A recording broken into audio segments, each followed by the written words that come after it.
Brought to you by Wendy's. Let us bring the tailgate to you with delivery.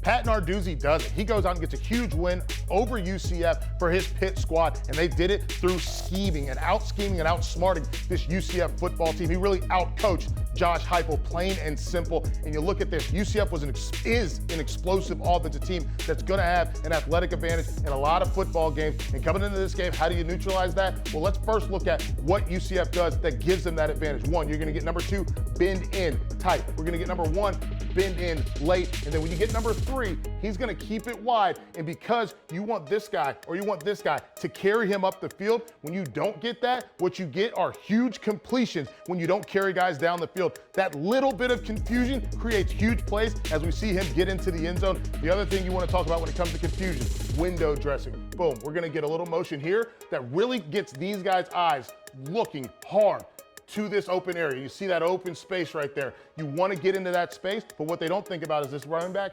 getting wide right here. And I think that's a big play. And what you see is him wide open because nobody pays attention to what he's doing coming out of the backfield because of that window dressing by Josh Heupel and his staff. I think the big key, though, is also the athleticism. This team's super athletic. That's Gabriel Davis at the top of the screen, and he's just able to go out and make big plays. This is a team that was a tough challenge for Pitt, but because Narduzzi and his staff really schemed up and outthought this UCF coaching staff, they're able to secure a big win. We've seen them do this as well in 2016 against the Clemson Tigers when they outcoached that team and ultimately got the big W. We're going to get more into it with Max Browne on Tape Don't Lie. Here's Connor. Turns the corner. Inside the 10, 5, touchdown! Folks, we got to bring in Max Browne. And here's the thing, Max. We're going to talk about Pitt, and obviously we referenced that game in 2016 to get taking down that Goliath of Clemson. Take us through what you've seen Narduzzi do from a defensive and an offensive standpoint. I thought that 2016 with Matt Canada was really special against Clemson. Yeah, Pitt doesn't flinch against these big-time opponents. They know that they're kind of the upset team. We're seeing it here in 2016 against Clemson, and their style of play is a come right at you. They're not taking any crap from you. They're going to go out there and punch you in the mouth both offensively and defensively, and we'll see in their scheme today that they have a lot of guys close to the line. They're going to force you to make big plays. They're going to be right in your face, and that's the Pittsburgh mentality, and it allowed the Panthers to have success against UCF on Saturday. Yeah, this is a big upset, and for all the folks that are talking about, this UCF doesn't belong, I think this is a lot more about what Pat Narduzzi and that staff was able to do than about UCF not being capable of handling it. When we pull up this first play, and I want you to speak to this as a quarterback, this first play, we get motion, and this is what I wanted to highlight. We get motion out of that H-back. We've got three defenders right here. We get no movement out of the defenders. As a quarterback, when you send someone in motion and the defense doesn't adjust, what does that do to your head?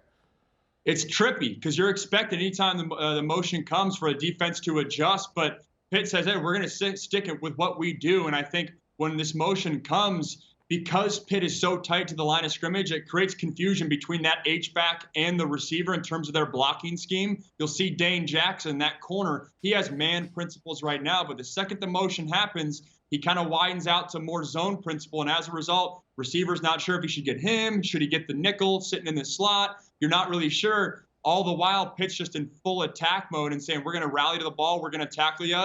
And these plays that UCF's probably used to getting 3, 4, 5, 6 yards a pop, when it goes to 1 or 2, it puts your offense in a very tough spot. Yeah, I love watching the corner here because all three of those defenders know exactly what they're going to do. They just don't want to show you what they're doing yet. So when you watch it and you watch this corner, and he ends up getting double teamed, but it's okay because he maintains that outside leverage, which lets him know he's got two guys filling behind him. And I think that is how you tackle, as Seymour would say, tackle with some population. But you get DeMar Hamlin down there, you get a linebacker down there on top of him. This, to me, this is the first signs of Pitt recognizing we're going to have to do a couple different things to make some plays, and this is how we do it. The freshman doesn't know we can confuse the H-back as well, and we end up with a 2-on-1 instead of what you really want in the situation, which is the H-back getting to the linebacker. You want the wide receiver on the corner, and then you want them to kind of squeeze that safety so that the wide receiver is able to make a play outside inside. Exactly. And you better believe Pat Narduzzi was repping this all week because they know what's coming. They know this is kind of the bread and butter, a run game like type play for UCF. And so I love your point about Dane Jackson keeping outside leverage and forcing his buddies to make the tackle. I mean, this is team defense right here. Yeah. Not every single time the corner's going to crash and make the big hit and come up wagging his finger and all that. No, this is team defense and allows a guy like Phil Campbell in the slot to make a big play for the Panthers. Yeah, and I love the defensive line movement that we saw there, too. We're going to get into a little bit more of that because their defensive line, I thought, played very, very well, too. We get to this next play. I love the defensive line's push, but I also look at the linebackers, and what we get out of here on the linebackers, we're going to get them bringing pressure, and I love this safety right here, 12, the way that he sits slant because he expects this ball to come out.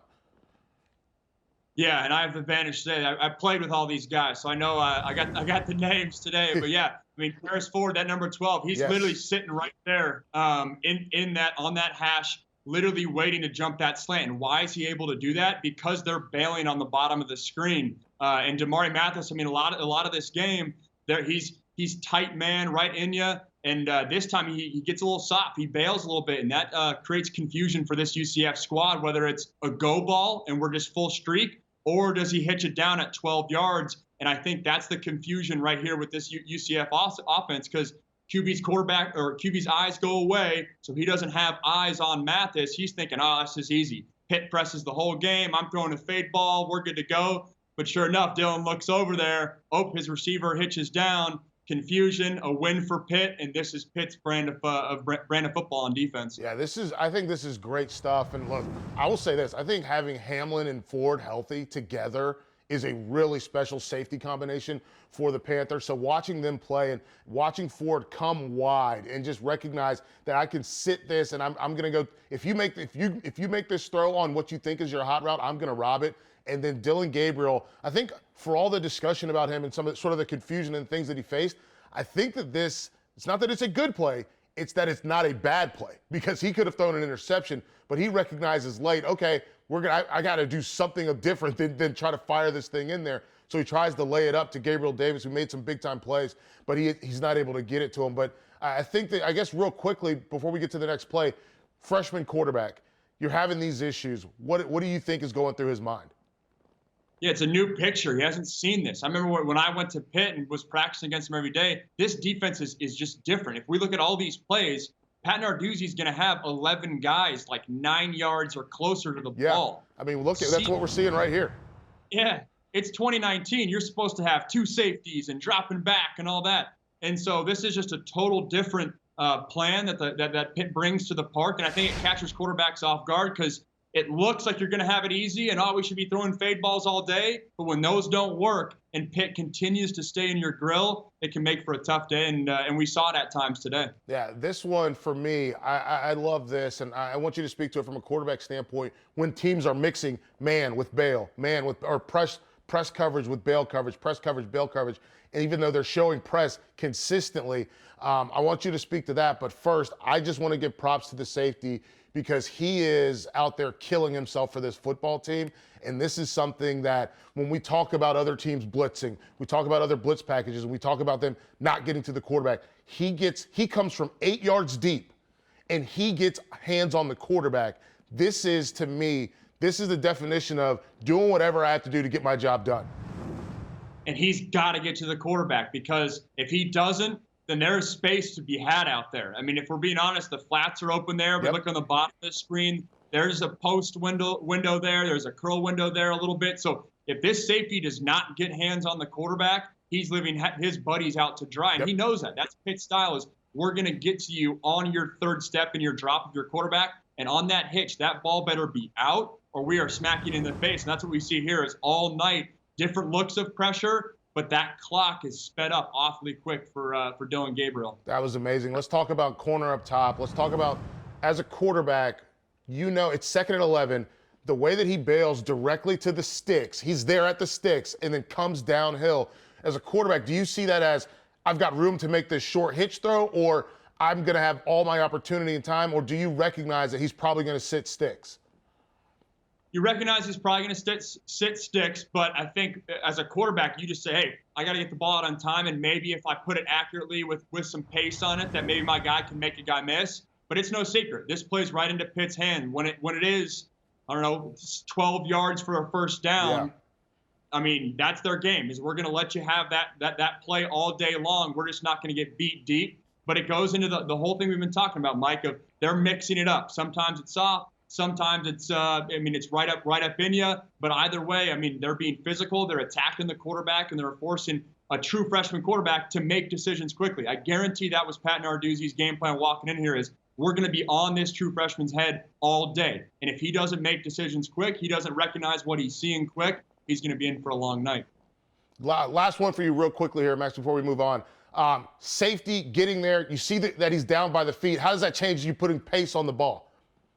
Yeah, it's tough. Can't step into it. And we saw it right there. He's having to maybe lean off to his right as a left-handed back, and that's tough. I mean, they're scratching and clawing, and that's what a Pat Narduzzi defense does. Is they're going to be gritty. I mean, we see it with him, but it's tough because a clean pocket's what you need to have success as a quarterback, and when it's not like that, it's hard to really drive the ball. All right, we got two more. Let's get to this last one. This is really interesting for me. I love my inside linebacker, the way that he plays. Pre-snap, he's lined up inside. You recognize him as part of your protection scheme for the guard, and then he bumps out to the outside before rushing back to the inside. And then we have a safety who looks like he's about to be the hole player, the rat in the hole, basically. And then he injects himself into this play. Looking at this from a blocking standpoint, what do you see? This is hard because UCF actually blocks us pretty well in terms of their front five, getting a hat on the hat for those defensive linemen. But to your point about that safety kind of dropping back and then on the snap of the ball kind of shooting that gap, that's a scheme win by Pitt. And that's just a great defensive call because the H-back for UCF, he's not getting a hat on the hat, but that's awfully tough having to come back and pick up a safety. Right. So again to Pittsburgh for just attacking their gaps. They're going to force you to say, hey, force me to slow down. Throw the ball over my head. And until you throw the ball over my head, I'm going to keep coming. And one of the hardest things when you do bring pressure on the run scheme is keeping gap integrity. And oftentimes, some of those big run plays we see are when you do bring pressure, one safety or one backer gets kind of bullied out of his gap, and then you have a big play. That did not happen here, obviously, and it's a credit to this defense. Yeah, two guys in one gap is what you often see happen, turn into huge run plays for the offense. I want to say something. I don't have this one on tape because it kind of felt like a weird thing to put on film, but I think because we've talked about this so much, talking about tempo and what it does when you can't use tempo because of the confusion that some of those pre-snap moves like we see here are doing to an offense. What does it do when you go into that check with me? We saw Dylan Gabriel look to the sidelines pretty repeatedly. What does it do if you can't run tempo as a tempo-based offense? What does it mean to slow down, and how does that help the defense? That's a great point. I mean, you talk about if you're running tempo, you have to stay pretty basic because you have to kind of stay with the same scheme, the same personnel, and then your calls can't be very exotic. You're not rolling this call out here just in the midst of tempo. It's not realistic because there's so many moving pieces. So that's a great point. When you do tempo, it simplifies a defense. It allows an offensive coordinator in the booth to kind of know what's coming, expect what the defense is going to give them. But then when it slows down, it allows Pat Narduzzi to open up that entire defensive playbook, and we saw what happened there. Yeah. Okay. This is the last one for us. Really, it's a five-man pressure with a green dog, it looks like. And when we see these guys play, this defensive line, we've got to give them some credit. They really hulked up in this game and made some big plays. And so let's just go through this right here. One, the green dog concept, and how does that play with what you're seeing from an offensive standpoint? Yeah, so green dog, I mean, for viewers, I mean, that's when the Pitt's bringing a blitz and they have a guy spying the running back, and if the running back stays in for protection, then he shoots the gap. And that's an MO for this Pitt defense in terms of if that running back hesitates at all, this linebacker's coming right at you. Salim Brightwell, their middle linebacker, and it allows a Pitt defense to get an extra hat kind of in the rush scheme. But this is the game plan all day of the quarterback's going to have three-step drop, and the ball better be out of his hand by then. And if it's not, they're going to be on him right then. And once again, look at these DBs. It's man across the board, and you'd love to see UCF dial up a man concept. It doesn't work out. He holds onto the ball for a half second, and sure enough, it's a sack. But, Mike, like to your point, credit this defense. It was all day. It's rushing after it. it's not just one safety. It's not just a defensive end. It's a whole group's body of effort and a mentality for this defense. Yeah, I think that the thing for me right here was, one, the mentality was fantastic. The attitude was fantastic. The effort was fantastic. I love this. Press, right here, we're impressed. We've seen them bail already when bringing pressures, but now they are playing press. They are sitting hard at the line of scrimmage. So when you're a quarterback and you see press, do you know that you're going to have to wait an extra half second or extra second for your guys to get open? How does press change how quickly you can get the ball out? Yeah, to me, usually, I mean, press with the corners kind of in your receiver's face, you know you might have to hang on to it for a little bit, but I also know press means that if they're giving me one-on-one matchups, that means another body's coming after me, so I better get this ball out. So I think if you're UCF, you would have loved to really work those man beaters and some of those rub routes, because I think sometimes it plays into Pitt's hands when teams just try to do fade balls all the time. Yes. And sometimes it works out. We've seen Pitt get torched on it before with some secondary kind of busts there. But then in a game like this, where their cornerbacks are kind of feeling themselves and they're having success, and you continue to go back to the fade ball, sometimes it's tough. And we saw it here. It kind of got after Dylan Gabriel. Yeah, we saw UCF have some success with some of those fade balls down the field, particularly to Gabriel Davis. It's one of those things that Pitt overwhelmed them, and I think that having a freshman quarterback was a major factor in this. I think a more experienced quarterback probably has the wherewithal to get them out of some of these tough situations and to keep them working tempo. So this is a situation for me watching this where I look at Pitt, and if they're able to do this to Central Florida, does it change how you view them in the ACC for the rest of that 2019 season? It doesn't, to be honest, because this is kind of like the open we have with Clemson. Like, Pitt's been doing this. They've put this on tape, and sometimes it works great, and you kind of get after a quarterback, you fluster a quarterback, you get an offense off kind of kilter a little bit. But then other teams, I remember we played Oklahoma State, and they put up like 50 in the first half because they're able to throw it up to James Washington. And these man principles don't necessarily work so well against a defense like that. So it works both ways. But then again, we've talked about Paris Ford and Damar Hamlin, these really good corners and safeties at Pitt. If those guys step up and you're able to really ride those guys and their performance and their ability, it could lead to some success for Pitt. Excuse me. And in that side of the conference, it's kind of it's up for grabs. You see. Yeah, it's a wide open ACC Coastal. When you got guys like Twyman up front, you got Ford and Hamlin in the back end. I think the sky's the limit for Pitt when it comes to what they can do in the ACC Coastal. For Max Browne, I'm Michael Felder. This is another episode of Tape Don't Lie. Brought to you by Wendy's. Let us bring the tailgate to you with delivery.